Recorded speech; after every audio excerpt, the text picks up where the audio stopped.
కై ఋతము వైపు కదిలిన ఋషివో విజ్ఞాన పంటను పండించుటకై కరిగిన కృషివో భవితను లిఖించు కలము పట్టిన మహర్షివో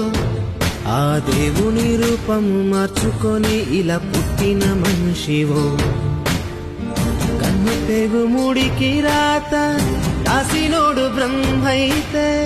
బ్రతుకు రాత రాసిన నువ్వు మరో బ్రహ్మవో గురు బ్రహ్మ గురు విష్ణు గురుదేవో మహేశ్వర